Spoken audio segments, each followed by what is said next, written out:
मैं बुद्ध की मजबूरी सोच के परेशान होता हूँ कई बार, और फिर मैं सोचता हूँ कि काश यशोधरा जैसा व्यक्तित्व सबका होता।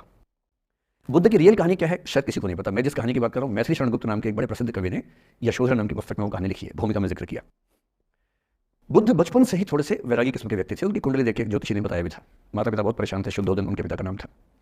माता पिता ने बहुत कोशिश की कि इस बच्चे का मन विरक्त न हो। अच्छा महल बनवाया, सारी सुविधाएं दी।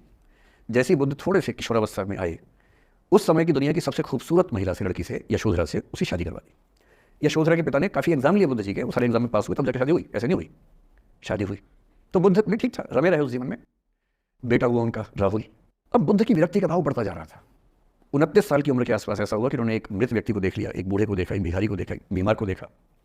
व्यर्थ हो गए और उनका मनोबल घर छोड़ दूं, ज्ञान की खोज में चला जाऊं। अब ज्ञान की खोज में जाए, उनको पता है कि भाई मेरी पत्नी भी है, मेरा बेटा भी है, राज्य भी है, कैसे छोड़ दूं? छोड़ना जरूरी है। अंदर की आवाज है कि छोड़ो, तुम इस चीज के नहीं बने हो, तुम्हारा स्वधर्म कुछ और है। बाहर की जिम्मेदारी है कि छोड़ नहीं सकते। मैं अनुमान करता हूं कि बुद्ध ने शायद अपने पिताजी से कहा हो कभी कि पिताजी मैं बहुत परेशान हूं, छोड़ना चाहता हूं। तो पिता ने समझा बुझा के मना किया होगा कि बेटा शोभा नहीं देता, ऐसा मत करो। हो सकता है पत्नी से ही बात की हो, पत्नी ने भी कहा हो कि ये क्या बात हुई, हम सबका जीवन तुम पे टिका है, बच्चा अभी बिस्तर से भी नहीं उतरा है, अभी तो चलना भी नहीं शुरू किया है, तुम ऐसी बात कर रहे हो। इसका जिक्र नहीं मिलता इतिहास में कि ये बात हुई कि नहीं हुई। और एक दिन बुद्ध ने तय किया और वो आधी रात को पत्नी और बेटे को सोता हुआ छोड़ के चले गए। इसको बौद्ध परंपरा में महाभिनिष्क्रमण कहते हैं, बुद्ध का अपने घर से निकल जाना। अब बुद्ध चले गए, लेकिन मैथिली शरण गुप्त यशोधरा के पर्सपेक्टिव से बुद्ध को देख रहे हैं। यशोधरा बहुत परेशान है, भाई पति चला गया है, बच्चे का पिता चला गया, मजाक छोड़ना है। राजा परेशान है कि उनका उत्तराधिकारी चला गया है।